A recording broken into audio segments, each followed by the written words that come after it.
Hello students, मैं वापस हूँ नई वीडियो के साथ। हमने लास्ट वीडियो में क्या किया था? हम लोगों ने लास्ट वीडियो में हम लोग पढ़ रहे थे ग्रुप 15 के जो हाइड्राइड्स होते हैं NH3, PH3, ASH3, SBH3 and BiH3। हम लोग इसकी प्रॉपर्टी पढ़ रहे थे। लास्ट वीडियो में हम लोगों ने लास्ट में हमने जो डिस्कस किया था वो ये था कि जैसे जैसे हम डाउन द ग्रुप आएंगे इसका बॉन्ड एंगल डिक्रीज होता जाएगा। अब हम डिस्कस करेंगे आज next property and that is your basic nature. तो आप लोग जानते हैं कि ये बेसिक होते हैं, तो ये बेस क्यों होते हैं? Why they are base? क्यों बेस क्या चीज होती है? Base are those which can donate the electron pair. जो इलेक्ट्रॉन के पेयर को डोनेट करते हैं उसे हम बेस कहते हैं।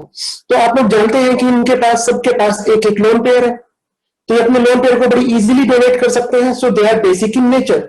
नाउ द क्वेश्चन अराइजेस कि जब हम ऊपर से नीचे आएंगे, डाउन द ग्रुप आएंगे, बेसिक कैरेक्टर बढ़ेगा कि घटेगा? क्योंकि लोन पेयर तो सबके पास एक एक है।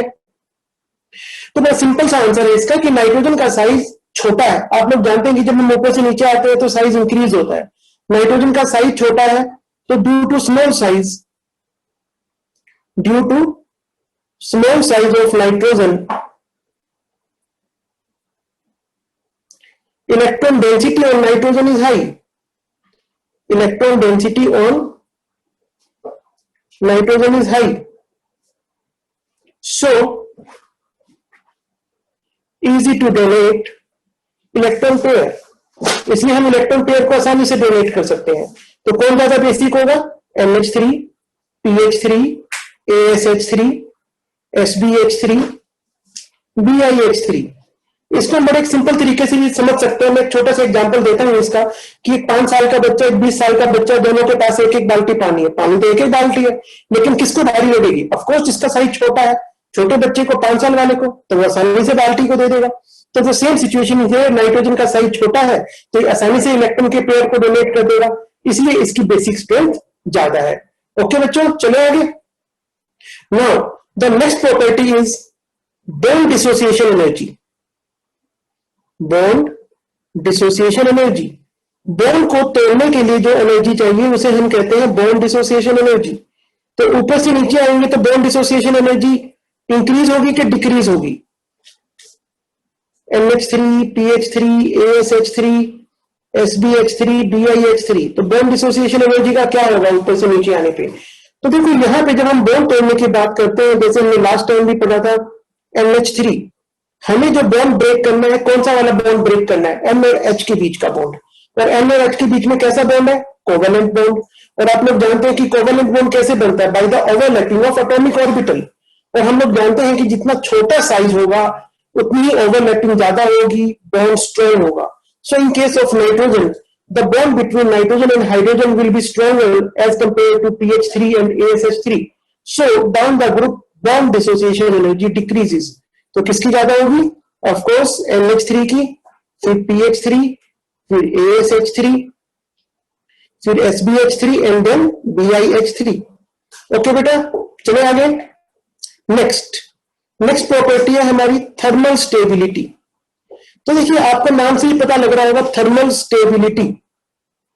थर्मल का मतलब हीट करने पे जो जल्दी टूट जाएगा वो कम स्टेबल होगा, और जो देर से टूटेगा वो ज्यादा स्टेबल होगा। तो अभी आप लोगों के सामने स्क्रीन के ऊपर अभी हम लोगों ने पढ़ा कि NH3 की बॉन्ड डिसोसिएशन एनर्जी ज्यादा है, यानी NH3 को तोड़ना मुश्किल है। और जब तोड़ना मुश्किल है NH3 को, तो ऑफकोर्स इसकी स्टेबिलिटी ज्यादा होगी। So what will be the sequence? Again the same sequence. NH3 will be more stable than PH3, and then ASH3, and then SBH3, and then BiH3. Okay dear students, चलो आगे। Now we will discuss the very important property of hydrides of group 15, and that is the boiling point। अगर हम boiling point की बात करें, देखो एक बहुत इंपॉर्टेंट बात मैं आपको बताने वाला हूं। जब भी कभी बॉइलिंग पॉइंट आ जाए, कभी भी आ जाए, आपने ऑर्गेनिक केमिस्ट्री के अंदर भी पढ़े हैं, तो बॉइलिंग पॉइंट कभी भी आ जाए, तो बॉइलिंग पॉइंट के टाइम पे आपको हमेशा क्या सोचना है? बॉइलिंग पॉइंट का कभी भी क्वेश्चन आ जाए, बॉइलिंग पॉइंट के 2 ही रीजन होते हैं हमेशा ही। ध्यान से सुनना इस बात को, और कोई रीजन ही नहीं है, कोई एक्सेप्शन नहीं है। या तो हाइड्रोजन बॉन्ड या वैन डेर वाल्स फोर्स, बस 2 ही रीजन है, तीसरा कोई रीजन ही नहीं होता। और वंडरवाल फोर्स और हाइड्रोजन बॉन्ड कब बनता है? हाइड्रोजन बॉन्ड आप लोग अच्छे से जानते हैं, हाइड्रोजन बॉन्ड तब बनता है जब हाइड्रोजन फोम से जुड़ा हो, फ्लोरीन, ऑक्सीजन और नाइट्रोजन। तो यहां पे अगर हम देखें NH3 को, तो हमें लग रहा है कि NH3 हाइड्रोजन बॉन्ड बना देगा, क्योंकि यहाँ पे हाइड्रोजन नाइट्रोजन के साथ जुड़ी है। तो अगर हम NH3 को छोड़ दें तो बाकी सब में कौन सा फोर्स लगेगा? Van der Waals force. और वंडरवाल फोर्स किस चीज पे डिपेंड करता है? साइज पे। तो जब आप ऊपर से नीचे आएंगे तो साइज बढ़ेगा, साइज बढ़ेगा तो वंडरवाल फोर्स ऑफ अट्रैक्शन बढ़ेगा, और वंडरवाल फोर्स ऑफ अट्रैक्शन बढ़ेगा तो तोड़ना मुश्किल होगा और बॉइलिंग पॉइंट ज्यादा हो जाएगा। तो द वेरी सिंपल आंसर, तो किसका बॉइलिंग पॉइंट ज्यादा होगा? तो down the group boiling point will increase. तो BiH3 का सबसे ज्यादा होगा, फिर SbH3 का, फिर ASH3 और फिर PH3। हमें लग तो रहा है कि NH3 का सबसे कम होगा, लेकिन जैसा कि हम लोगों ने अभी अभी पढ़ लिया है कि NH3 क्या बना सकता है? NH3 हाइड्रोजन बॉन्ड बना सकता है। तो हाइड्रोजन बॉन्ड बनाने की वजह से इसका बॉइलिंग पॉइंट ज्यादा होगा, लेकिन ये बीच में आएगा यहां पे। तो ये आपको ध्यान रखना है कि यहाँ पे NH3 कहां पे आएगा? बीच में। ओके बच्चों, चले आगे। इसके बाद नेक्स्ट प्रॉपर्टी है हमारी रिड्यूसिंग कैरेक्टर। यहां पे मैं आपको एक बहुत इंपॉर्टेंट बात बताना चाहता हूं। रिड्यूसिंग कैरेक्टर लिखा आ जाए, रिड्यूसिंग पावर लिखा आ जाए, रिड्यूसिंग एजेंट लिखा आ जाए, सब एक ही बात होती है। और आप लोग जानते हैं कि रिड्यूसिंग एजेंट क्या होता है? रिड्यूसिंग एजेंट होता है जिसका ऑक्सीडेशन हो जाए।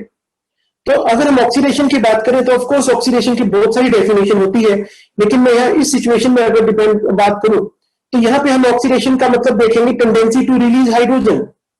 तो अभी हम लोगों ने भी पीछे पढ़ा कि जब हम डाउन द ग्रुप आते हैं तो down the group bond dissociation energy decreases, और जब बॉन्ड डिसोसिएशन एनर्जी डिक्रीज होगी तो हाइड्रोजन को रिलीज करना इजी होगा, तो ऑक्सीडेशन आसानी से होगा, इसलिए रिड्यूसिंग कैरेक्टर ऊपर से नीचे आने पे इंक्रीज होगा।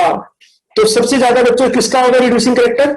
BiH3 का, फिर SbH3 का, फिर ASH3 का, फिर PH3 का, एंड लास्ट में NH3 का। और अगर आपसे कोई रीजन पूछे कि ऐसा क्यों है, the very simple answer, down the group bond dissociation energy decreases. ऊपर से नीचे आने पे बॉन्ड डिसोसिएशन एनर्जी हमारी डिक्रीज हो रही है, इसलिए इनका रिड्यूसिंग कैरेक्टर ऊपर से नीचे आने पे इंक्रीज होगा। तो अभी जो हमने प्रॉपर्टी पढ़ी है, इन्हीं के ऊपर तुम आप लोगों से कुछ क्वेश्चंस के फॉर्म में भी ये बातें पूछी जा सकती हैं। जैसे मैं क्वेश्चन एनसीईआरटी का आपको बताया यहाँ पे, जैसे question of why NH3 is basic but BiH3 is less basic। तो इनके आंसर आपको अपने आप लिखने हैं, मैं समझा चुका हूं, एक बार फिर से समझा देता हूं। NH3 is basic but BiH3 is less basic। The very simple reason, nitrogen का साइज क्या है? स्मॉल है। नाइट्रोजन का साइज स्मॉल है तो इसके ऊपर इलेक्ट्रॉन डेंसिटी ज्यादा है। इलेक्ट्रॉन डेंसिटी ज्यादा है तो ये इजिली लोन पेयर को डोनेट कर सकते हैं, इसलिए ये ज्यादा बेसिक है और BiH3 कम बेसिक है। Next question, why NH3 can form hydrogen bond but PH3 not।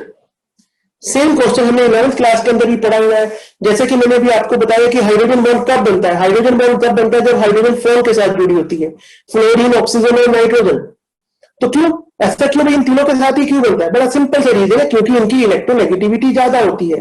तो हाइड्रोजन बॉन्ड बनने के लिए हमने 11th क्लास के अंदर पढ़ा था कि हाइड्रोजन बॉन्ड बनने के लिए एक तो हाइड्रोजन होने चाहिए और उसके साथ में जो दूसरा एलिमेंट अटैच है, it should be highly electronegative. तो नाइट्रोजन की इलेक्ट्रोनेगेटिविटी ज्यादा होती है, इसलिए हाइड्रोजन बॉन्ड बना सकता है, लेकिन हमारा PH3 जो है वो हाइड्रोजन बॉन्ड नहीं बना सकता। फिर नेक्स्ट यहाँ पे एक क्वेश्चन बनता है हमारा, Y the boiling point of NH3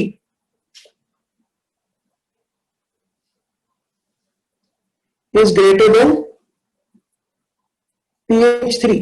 तो ये भी मैंने भी आप लोगों के साथ डिस्कस किया था कि NH3 का बॉइलिंग पॉइंट ज्यादा क्यों है? बड़ा simple, because NH3 can make hydrogen bond but PH3 can not make hydrogen bond. तो इसलिए NH3 अमोनिया का बॉइलिंग पॉइंट PH3 से ज्यादा है।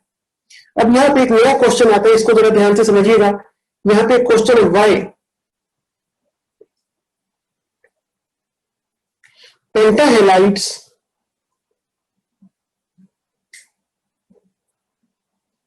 Are more covalent than trihalides. What it means, pentahalide जैसे PCl5 एंड ट्राइहेलाइड PCl3। तो the question is कि जो पेंटाहेलाइड है PCl5 है, इसमें कोवेलेंट कैरेक्टर ज्यादा है PCl3 से। तो देखिए वैसे तो हम लोग बहुत अच्छे से जानते हैं कि देखिए यहां पे अगर हम देखें तो यहां पे फास्फोरस का ऑक्सीडेशन नंबर कितना है, +5। PCl3 में फास्फोरस का ऑक्सीडेशन नंबर कितना है, +3। तो 11th क्लास में हम लोगों ने एक टर्म पढ़ी थी पोलराइजेशन, शायद आप लोगों को याद होगी, और वहां पे एक लाइन हम यूज करते थे, काफी इंपॉर्टेंट लाइन है, greater the polarisation greater is covalent character. तो ये लाइन आपको याद रखनी है कि जितना ज्यादा पोलराइजेशन होता है उतना ही कोवेलेंट कैरेक्टर ज्यादा होगा। अब क्वेश्चन ये उठता है कि हमें पता कैसे लगेगा कि किसका पोलराइजेशन ज्यादा है और किसका पोलराइजेशन कम है। तो ये बताने के लिए भी हमारे पास 11th क्लास में था एक फजान रूल। तो फजान रूल ने क्या कहा था, अगर आप लोगों को याद हो, कि जितना ज्यादा चार्ज होगा उतना ही पोलराइजेशन ज्यादा होगा। तो यहाँ फास्फोरस के ऊपर कितना चार्ज है, +5। यहाँ फास्फोरस के ऊपर कितना ऑक्सीडेशन नंबर है, +3। तो जितना ज्यादा चार्ज होगा उतना ही पोलराइजेशन ज्यादा होगा। So in case of PCl5 polarization is greater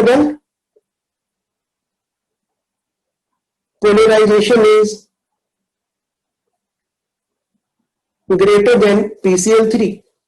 और जब पोलराइजेशन ज्यादा है तो ऑफकोर्स इसमें कोवेलेंट कैरेक्टर ज्यादा होगा। सो दिस इज ये एक नए तरह का क्वेश्चन था जो हमारा 11 से रिलेटेड था, पोलराइजेशन। तो ये आप लोगों को याद रखना है कि पोलराइजेशन जिसका ज्यादा होता है उसका कोवेलेंट कैरेक्टर ज्यादा होता है। यहां पे मैं एक और क्वेश्चन आपके साथ डिस्कस करना चाहूंगा एनसीईआरटी का ही, why BiH3 is strongest reducing agent among all the hydride of group 15 element. Group 15 के जो एलिमेंट है उनमें BiH3 सबसे स्ट्रॉन्ग रिड्यूसिंग एजेंट क्यों है? तो द वेरी सिंपल रीजन हम लोगों ने पढ़ा था, बिकॉज ऑफ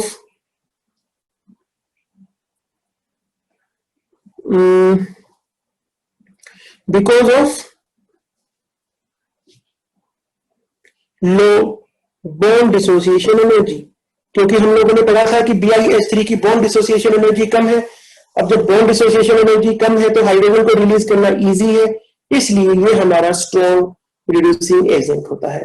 तो ये सब था हमारा हाइड्राइड्स ऑफ ग्रुप 15 के बारे में, काफी important. Now let us start our next topic, reactivity towards oxygen. Reactivity towards oxygen. तो देखिए जैसा कि हम लोगों ने पहले भी पढ़ा था कि ग्रुप 15 के जो एलिमेंट है वो कौन कौन सी ऑक्सीडेशन स्टेट दिखाते हैं, +3 एंड +5। कौन कौन सी दिखाते हैं, +3 and +5। So they form two type of oxide, E2O3 and E2O5। E2O3 and E2O5। Okay, अब मैं यहाँ पे आपको एक और बहुत अच्छा ऑब्जेक्टिव क्वेश्चन टाइप की एक चीज बता देता हूं। ये वाली जो ऑक्साइड होती है हमारी E2O5 ज्यादा एसिडिक होती है, मोर एसिडिक देन E2O3। यहां पे आप एक पॉइंट लिख लीजिए, बड़ा सिंपल सा कंसेप्ट बता रहा हूं आप लोगों को, बहुत ही important. If the element are same, अगर एलिमेंट सेम है, अगर एलिमेंट सेम है तो जिसका ऑक्सीडेशन नंबर ज्यादा होगा उसकी एसिडिक स्ट्रेंथ ज्यादा होगी। इस लाइन को आप लिख लीजिए, अगर एलिमेंट सेम है, greater the oxidation number greater is acidic strength. ये आप लोगों को कई जगह पे जरूरत पड़ जाएगी, एमसीक्यू करने में ये आपके लिए बड़ा हेल्पफुल होगा। अगर एलिमेंट सेम है तो जिसका ऑक्सीडेशन नंबर ज्यादा है उसकी एसिडिक स्ट्रेंथ भी ज्यादा होगी। तो बच्चों अगली क्लास में मिलेंगे हम नई वीडियो के साथ। इस टॉपिक को बहुत अच्छे से पढ़िएगा, बहुत इंपॉर्टेंट है। और जैसा कि मैं हर वीडियो में आपको कहता हूं कि अगर कोई भी डाउट है, कुछ भी प्रॉब्लम है, मुझे फोन करें, व्हाट्सएप करें, बिल्कुल भी हेजिटेट मत करें। थैंक यू बेटा।